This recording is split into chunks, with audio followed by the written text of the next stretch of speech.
Hi welcome to Amnet stock trading. This is Ravi Teja. ఈ రోజు వీడియోలో మనం ఇరాన్ అండ్ ఇజ్రాయెల్ వార్ గురించి డిస్కస్ చేసుకుందాం. ఈ వీడియోలో మనం 3 టాపిక్స్ గురించి డిస్కస్ చేద్దాం. నెంబర్ 1, ఇరాన్ అండ్ ఇజ్రాయెల్ మధ్యలో వార్ ఎందుకు స్టార్ట్ అయింది, ఎలా స్టార్ట్ అయింది. నెంబర్ 2, ఇఫ్ ఈ వార్ ఇంకా ఇలాగే ప్రొలాంగ్ అయితే ఇండియన్ అండ్ వరల్డ్ ఎకానమీస్ మీద ఎలా ఇంపాక్ట్ చూపించడానికి అవకాశం ఉంది అండ్ ఏ సెక్టర్స్ మేజర్గా ఇంపాక్ట్ అవుతాయి అనేది మనం ఈ వీడియోలో డిస్కస్ చేసుకుందాం. అండ్ థర్డ్ వచ్చి ప్రీవియస్గా హిస్టరీలో ఎన్ని టైమ్స్ అయితే వార్ అయిందో ఆ టైమ్స్లో మార్కెట్స్ ఎలా బిహేవ్ చేసాయి అండ్ వార్ కంప్లీట్ అయిన తర్వాత మార్కెట్స్ ఎలా మూవ్ అయ్యాయి అనేది ఈ వీడియోలో మనం డిస్కస్ చేసుకుందాం. Let's go in to the video. ఈ వార్ ఎక్కడి నుంచి స్టార్ట్ అయిందంటే ఫస్ట్ ఇజ్రాయెల్ ఏమో సిరియాలో ఉన్న ఇరాన్ ఎంబసీ మీద అటాక్ చేసింది. దానికి కౌంటర్గా ఇరాన్ ఏమో ఇజ్రాయెల్ మీద April 13th నైట్న 300 మిజైల్స్ అండ్ డ్రోన్స్తో అటాక్ చేసింది. ఏదైతే ఇజ్రాయెల్ దగ్గర ఉన్న డ్రోన్ సిస్టమ్ ఉందో దాని ద్వారా Israel 99% of the drones and మిజైల్స్ని కంట్రోల్ చేసింది. అండ్ ఆఫ్టర్ దట్ అఫీషియల్గా ఈ రెండు కంట్రీస్ అనేవి వార్లోకి ఎంటర్ అయ్యాయి. అంటే యాక్చువల్గా ఇప్పుడే స్టార్ట్ అయిందా అంటే లేదు, ఈ రెండు కంట్రీస్ మధ్యలో చాలా డెకేడ్స్ నుంచి ఇష్యూస్ ఉన్నాయి. ఏదైతే షాడో వార్ అనేది ఈ రెండు కంట్రీస్ చేసుకుంటున్నాయి. అంటే అఫీషియల్గా రెండు డైరెక్ట్గా ఎప్పుడూ లేదు, this is the first time 2 countries డైరెక్ట్గా వార్లోకి దిగాయి. ఇంతకుముందు ఏంటి షాడో వార్, ఏదైతే మీరు అందరికీ తెలిసిందే ఇజ్రాయెల్ అండ్ పాలస్తీన్ మధ్యలో ఒక వార్ అనేది జరుగుతుంది. ఆ వార్కి పాలస్తీన్కి ఏదైతే గాజా స్ట్రిప్ నుంచి అటాక్స్ అవుతున్నాయి ఇజ్రాయెల్ మీద, దానికి మిజైల్స్ అనేది ఇండైరెక్ట్గా ఇరానే సపోర్ట్ చేస్తుంది. ఇప్పుడు ఈ వార్ అనేది స్టార్ట్ అయింది. బేసికల్లీ మీరు చూసుకున్నట్టయితే యూఎస్ అనేది ఇజ్రాయెల్కి ఎప్పుడు సపోర్టివ్గా ఉంటుంది, ఇరాన్కి సపోర్టివ్గా రష్యా అండ్ చైనీస్ ఉంటుంది. సో ఎప్పుడైతే ఈ రెండు వార్లోకి వచ్చాయో మేజర్ కంట్రీస్ కూడా ఏదైతే USA and Russia and China అనేది ఆపోజిట్ సైడ్స్లోకి వచ్చేసినప్పుడు ఈ వార్ అనేది ఎక్స్కలేట్ అవడానికి చాలా ఛాన్సెస్ ఉన్నదన్నమాట. ఈ వార్ అనేది కంటిన్యూ అయితే వరల్డ్లో ఉన్న చాలా ఎకానమీస్ చాలా వరకు దెబ్బతింటాయి. ఎందుకంటే రీసెంట్గా మనం చూసాం రష్యా ఉక్రెయిన్ వార్ టైంలో కూడా చాలా వరకు అన్ని కంట్రీస్ తాలూకా ఎకానమీస్ చాలా దెబ్బతిన్నాయి. ఈ వార్ వల్ల వరల్డ్ ఎకానమీస్ ఎలా ఇంపాక్ట్ అవుతున్నాయో ఇప్పుడు మనం డిస్కస్ చేసుకుందాం. దాంట్లో మేజర్గా మనం మాట్లాడుకోవాల్సిన టాపిక్ ఏంటంటే స్ట్రైట్ ఆఫ్ హార్మస్. ఈ స్క్రీన్లో మీరు అబ్జర్వ్ చేసినట్టయితే ఏదైతే ఈ ఏరియా ఉంది చూసారా, ఇరాన్, యుఏఈ అండ్ ఓమన్ మధ్యలో, దీన్నే స్ట్రైట్ ఆఫ్ హార్మస్ అంటారు. ఇక్కడి నుంచి ఎందుకంటే ఇది ఇంపాక్ట్ అంటే ఈ స్ట్రైట్ ఆఫ్ హార్మస్ ఏదైతే ఉందో దాన్ని కంట్రోల్ ఇరాన్ చేస్తుంది మేజర్లీ. సో ఇన్ కేస్ ఈ వార్ ఫర్దర్గా కంటిన్యూ అయినప్పుడు ఇరాన్ ఇన్ కేస్ ఈ ఏరియాని కానీ బ్లాక్ చేసినట్టయితే దెన్ అది వరల్డ్ ఎకానమీస్ని మేజర్గా ఇంపాక్ట్ చేస్తుంది. ఎందుకు అంటే త్రూ ఈ రూట్ ద్వారా వరల్డ్లో ఉన్న 21% of the global petroleum consumption ఏదైతే ఉందో ఆ క్రూడ్ అన్నీ ఇక్కడి నుంచే ట్రేడ్ అవుతాయి. సో ఇఫ్ అది ఇరాన్ కానీ అక్కడ బ్లాక్ చేస్తే 20% of the global petroleum products and crude products మీద ఇంపాక్ట్ రావడం వల్ల క్రూడ్ ఆయిల్ సడన్గా షూటప్ అవుతుంది. ఎప్పుడైతే క్రూడ్ ఆయిల్ షూటప్ అవుతుందో అది మార్కెట్స్కి నెగిటివ్. మార్కెట్స్ అనే కాదు వరల్డ్ ఎకానమిక్స్ కూడా ఇది నెగిటివ్. ఎందుకంటే ఎప్పుడైతే క్రూడ్ అనేది సడన్గా పెరగడం స్టార్ట్ అవుతుందో అదేం చేస్తుంది అంటే కంట్రీస్ తాలూకా ఇన్ఫ్లేషన్ని బూస్ట్ చేస్తుంది. అప్పుడు కంట్రీస్ తాలూకా ఇన్ఫ్లేషన్ అనేది పెరుగుతుంది. రీసెంట్గా మనం చాలా అబ్జర్వ్ చేసాం, ఇన్ఫ్లేషన్ అనేది ఎప్పుడైతే కంట్రీస్కి పెరుగుతుందో అప్పుడు కంట్రీస్ తాలూకా ఎకానమీస్ మీద చాలా ఇంపాక్ట్ చూపిస్తుంది. ఆల్రెడీ ఉక్రెయిన్ అండ్ రష్యా వార్లో మనం చూసాం, ఎప్పుడైతే వార్ అనేది కంటిన్యూ అవుతుందో అప్పుడు కంట్రీస్ తాలూకా ఇన్ఫ్లేషన్ అనేది పెరుగుతుంది. ఎందుకు అంటే మేజర్లీ ఆఫ్ ఈ ఎనర్జీ రిక్వైర్మెంట్స్ ఏవైతే ఉన్నాయో లైక్ క్రూడ్ అవ్వచ్చు, న్యాచురల్ గ్యాస్ అవ్వచ్చు, ఇవనేవి ఇంపాక్ట్ అయితే కంట్రీస్ తాలూకా ఎకానమీ మీద ఎందుకంటే ఇంపాక్ట్ పడుతుంది, వీటి తాలూకా రేట్స్ అనేవి హై అయిపోతాయి అనమాట.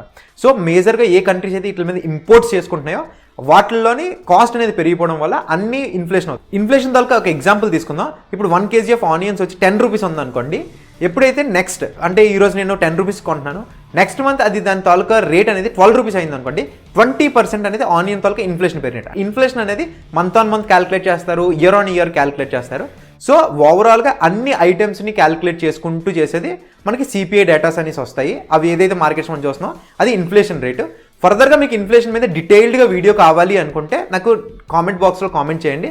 సో నేను ఇన్ఫ్లేషన్ మీద కూడా సెపరేట్గా ఒక వీడియో చేస్తాను. ఫస్ట్ ఆఫ్ ఆల్ ఇప్పుడు వార్ గురించి మాట్లాడుకుందాం. సో ఇన్ కేస్ ఇరాన్ కానీ ఇలా ఏదైతే రూట్ ఉందో క్రూడ్ రూట్ దాన్ని కానీ బ్లాక్ చేసినట్టయితే వరల్డ్లోని క్రూడ్ ఆయిల్ తాలూకా రేట్స్ అనేవి హై అవ్వడం వల్ల ఏమవుతుందంటే స్టాక్ మార్కెట్స్లో అన్ని స్టాక్స్ పడతాయి. ఎందుకు అంటే క్రూడ్ మీద మెయిన్ బేసిస్లో ఏ సెక్టర్స్ ఉంటాయి అని మనం డిస్కస్ చేసుకుంటే మేజర్లీ ఏవియేషన్ సెక్టర్ ఒకటి ఉంటుంది. ఏవియేషన్ సెక్టర్ మేజర్లీ ఇంపాక్ట్ అవుతుంది. పెయింట్ సెక్టర్స్ ఒకటి ఇంపాక్ట్ అవుతాయి. Auto industries, oil marketing companies ఏవైతే ఉన్నాయో ఇవన్నీ మేజర్గా ఇంపాక్ట్ అవుతాయి, అంటే డైరెక్ట్ ఇంపాక్ట్. ఇంకా ఇండైరెక్ట్లీ ఇంపాక్ట్ మీరు చూసుకున్నారంటే ఎవ్రీ కంట్రీలోని లాజిస్టిక్ అనేది మేజర్ రోల్ ప్లే చేస్తుంది. ఎప్పుడైతే క్రూడ్ తాలూకా రేట్ పెరుగుతుందో ఇక్కడ ఏంటంటే ఫ్యూయల్ రేట్స్ అనేవి పెరిగిపోతాయి. దానివల్ల అంటే లాజిస్టిక్ కాస్ట్ అనేది పెరుగుతుంది. ఎంతవరకు వరల్డ్ పాయింట్ ఆఫ్ వ్యూలో మాట్లాడడం, ఇప్పుడు ఇండియన్ పాయింట్ ఆఫ్ వ్యూలో చూసుకుందాం. ఇండియా మనం ఏంటంటే మనం మేజర్లీ క్రూడ్ ఇంపోర్ట్ కంట్రీ అనమాట. మనం 85% ఆఫ్ ది క్రూడ్ అనేది ఇంపోర్ట్ చేసుకుంటాం. అదే కాకుండా ఈ 2 కంట్రీస్ మీద మనం ఎలా డిపెండ్ అవుతాం అంటే ఏదైతే ఇరాన్ ఉన్నదో దానికి మన ఈ ట్రేడ్ వాల్యూ అంటే ఇంపోర్ట్స్ అండ్ ఎక్స్పోర్ట్స్ కలిపి అరౌండ్ $2.33 బిలియన్ అనేది ఎవ్రీ ఇయర్ మనం ట్రేడ్ చేస్తుంటాం ఇరాన్తో. వేరే ఇజ్రాయెల్తో కూడా అరౌండ్ $2.6 బిలియన్ అనేది మనం ట్రేడ్ చేస్తుంటాం.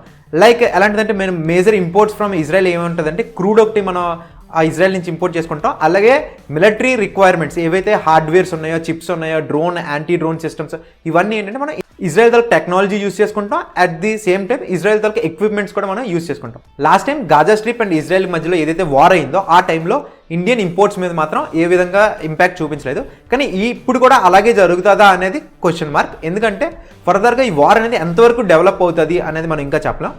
ఇన్ కేస్ ఈ వార్ అనేది డెవలప్ అవ్వలేకపోతే యాజ్ ఆఫ్ నో మనకి పెద్ద ఇంపాక్ట్ ఏం కనిపించడం లేదు. ఈ వార్ కంటిన్యూ అయితే మాత్రం ఇంపాక్ట్ అనేది ఎక్కువగా ఉండడానికి అవకాశం ఉంది. స్టాక్ మార్కెట్ పాయింట్ ఆఫ్ వ్యూలో మాట్లాడుకున్నట్టయితే ఫస్ట్ ఆఫ్ ఆల్ నేను ఆల్రెడీ ముందే చెప్పాను కదా, ఏవైతే ఇండస్ట్రీస్ చెప్పానో aviation industries, oil marketing industries and paint industries and automobile industries ఉన్నారు కదా, ఈ సెక్టర్స్లోని ఎవరైతే ఇన్వెస్ట్ చేస్తున్నారో వాళ్ళు కొంచెం కాషియస్గా ఉండండి. అండ్ ఫర్దర్ ఇన్వెస్ట్ చేద్దాం అనుకున్నప్పుడు కొంచెం వెయిట్ చేసి మనం డెసిషన్ తీసుకోవడానికి చాలా మంచిది. అండ్ ట్రేడర్స్ పాయింట్ ఆఫ్ వ్యూలో కూడా మార్కెట్ని రెగ్యులర్గా అప్డేట్ చేస్తూ ఉండాలి. ఎప్పుడైతే క్రూడ్ ప్రైసెస్ అనేవి పెరుగుతున్నాయో అది మార్కెట్కి నెగిటివ్. క్రూడ్ ప్రైసెస్ అనేది షూటప్ అయితే మార్కెట్స్ అనేవి డౌన్ సైడ్ మూవ్ అవడానికి చాలా వరకు ఛాన్సెస్ ఉన్నాయి. ఇది మనం మేజర్గా అబ్జర్వ్ చేయాల్సిన పాయింట్. హిస్టారికల్గా వార్ టైంలోని మార్కెట్స్ ఎలా మూవ్ అయ్యాయి అనేది ఇప్పుడు మీకు స్క్రీన్ మీద కనిపిస్తున్న ఈ పిక్చర్ ద్వారా మీరు చూసుకోండి. ఎప్పుడైతే World War I, World War II, Vietnam war కూడా జరిగిన టైంలోని, ఈ వార్స్ టైంలోని మీరు అబ్జర్వ్ చేసినట్టయితే మార్కెట్స్ అనేవి స్టాగ్నేట్గా ఉన్నాయి, అంటే ఫాల్ అయ్యాయి. కానీ వార్ అయిపోయిన తర్వాత రికవర్ అయ్యే మార్కెట్. సో ఓవరాల్గా ఎప్పుడైనా వార్స్ అవుతున్నా సరే మార్కెట్స్ అనేవి ఓవర్ ఏ లాంగ్ టైం అనేది అప్వర్డ్ డైరెక్షన్ అనేది ఇస్తుంది. అంటే ఇన్వెస్టర్స్కి ఈ పాయింట్ ఆఫ్ వ్యూలో ఆలోచించాల్సింది ఏంటంటే మార్కెట్స్ అనేవి లాంగ్ ఎప్పుడు వెళ్తాయి, ఎప్పుడైనా ఆపర్చునిటీ వార్ టైంలో మనకు వచ్చినప్పుడు ఏంటంటే ఇన్వెస్ట్ చేసుకోవడం మంచిదే. కానీ ట్రేడింగ్ పాయింట్ ఆఫ్ వ్యూలోని మార్కెట్ తలకు మూమెంట్స్ ఎలాగ ఉన్నాయనేది కూడా అబ్జర్వ్ చేసుకోవాలి. అండ్ ఇదేంటంటే వెరీ పాస్ట్ డేట్ ఇప్పుడు చూపిస్తుంది. రీసెంట్గా మనం ఉక్రెయిన్ అండ్ రష్యా వార్ చూసాం లాస్ట్ మార్చ్ 2022 నుంచి. దాని గురించి ఒకసారి డిస్కస్ చేసుకుందాం. ఇదిగోండి మీకు ఇప్పుడు నిఫ్టీ చార్ట్ చూపిస్తున్నాను. దీంట్లో చూడండి, ఏదైతే ఇది ఉందో మార్చ్లో ఎప్పుడైతే ఉక్రెయిన్ వార్ స్టార్ట్ అయిందో, ఉక్రెయిన్ వార్ స్టార్ట్ అయిన తర్వాత కొంచెం వరకు మార్కెట్స్ అప్వర్డ్ వెళ్ళినా అప్ టు జూన్ వరకు మార్కెట్స్ అనేవి డౌన్వర్డ్ డైరెక్షన్లో రావడం అనేది స్టార్ట్ అయింది. జూన్లో ఎప్పుడైతే కొంత క్లారిటీ వచ్చిందో ఆ తర్వాత మార్కెట్స్ అనేవి అప్వర్డ్ డైరెక్షన్లో మూవ్ అవ్వడం స్టార్ట్ అయ్యాయి. అండ్ అప్పుడు వార్ అంటే లాస్ట్ 2 ఇయర్స్లో వార్ ఎప్పుడైతే స్టార్ట్ అయిందో అప్పటి నుంచి ఇప్పటి వరకు మార్కెట్స్ అనేవి అరౌండ్ 40% రిటర్న్స్ అనేది ఇచ్చింది. సో ఇన్వెస్టర్స్ ఈ పాయింట్స్ని కూడా చూసుకోవాలి. ఎప్పుడైనా వార్ టైంలోని మార్కెట్స్ కింద ఫాలో అయ్యాయి అప్పుడు ఇన్వెస్టర్స్కి ఆపర్చునిటీ ఒకటి దొరుకుతుంది. ఏదైతే స్టాక్స్ని వాళ్ళు గ్రాప్ చేసుకుందాం అనుకుంటున్నారో ఆ టైంలో ఇన్వెస్ట్ చేసుకోవడం అనేది మంచిది. సో దీనివల్ల మనకి ఏం అర్థమైందంటే వార్ ఎంత పెద్దదైనా సరే over a long period of టైంలో ఏంటంటే మార్కెట్స్ అనేవి అప్వర్డ్ డైరెక్షన్లోనే మూవ్ అవుతాయి. సో ఇది ఆలోచించుకుంటూ మనం ఫర్దర్గా డెసిషన్స్ తీసుకోవాలి. ఇన్వెస్టర్స్ అయితే మార్కెట్స్ ఏమాత్రం కరెక్ట్ అయిన ఇన్వెస్ట్ చేసుకోండి, కానీ ట్రేడర్స్ మాత్రం చాలా కాషియస్గా ఉండండి ఈ టైంలో. ఎందుకంటే బోత్ సైడ్ అంటే ఓన్లీ డౌన్వర్డ్ సైడే కాదు అప్వర్డ్ సైడ్ కూడా మార్కెట్స్ మూవ్ అవడానికి అవకాశం ఉంది. సో ఇదే కాకుండా ఒక రిపోర్ట్ ఉన్నది వార్ టైమ్స్లో మార్కెట్స్ ఎలా మూవ్ అయ్యాయి. కొరియన్ వార్ అవ్వచ్చు, World War I అవ్వచ్చు, World War II టైంలోని, అసలు వియట్నాం వార్ టైంలోని మార్కెట్స్ ఎలా రియాక్ట్ అయ్యాయి, ఆ టైంలో గ్లోబల్ మార్కెట్స్ ఎలా రియాక్ట్ అయ్యాయి అనేది ఒక రిపోర్ట్ అనేది నేను నా టెలిగ్రామ్ ఛానల్లో షేర్ చేస్తున్నాను. ఇన్ కేస్ మీరు ఆ రిపోర్ట్ కావాలి అనుకుంటే కింద ఉన్న లింక్ ద్వారా నా టెలిగ్రామ్ ఛానల్ ఫాలో అవ్వండి. అక్కడ ఇప్పటి నుంచి నేను ఏంటంటే డైలీ మార్కెట్ రిలేటెడ్ అప్డేట్స్ దాంట్లో పోస్ట్ చేస్తూ ఉంటాను.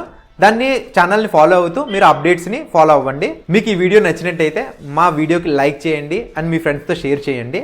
మీరు సబ్స్క్రైబ్ చేయండి, ఎందుకంటే మేము చాలా ఎఫర్ట్స్ పెట్టి వీడియోస్ చేస్తున్నాం కాబట్టి మీరు సబ్స్క్రైబ్ చేసి మాకు సపోర్ట్ చేస్తారని కోరుకుంటున్నాను. Thank you.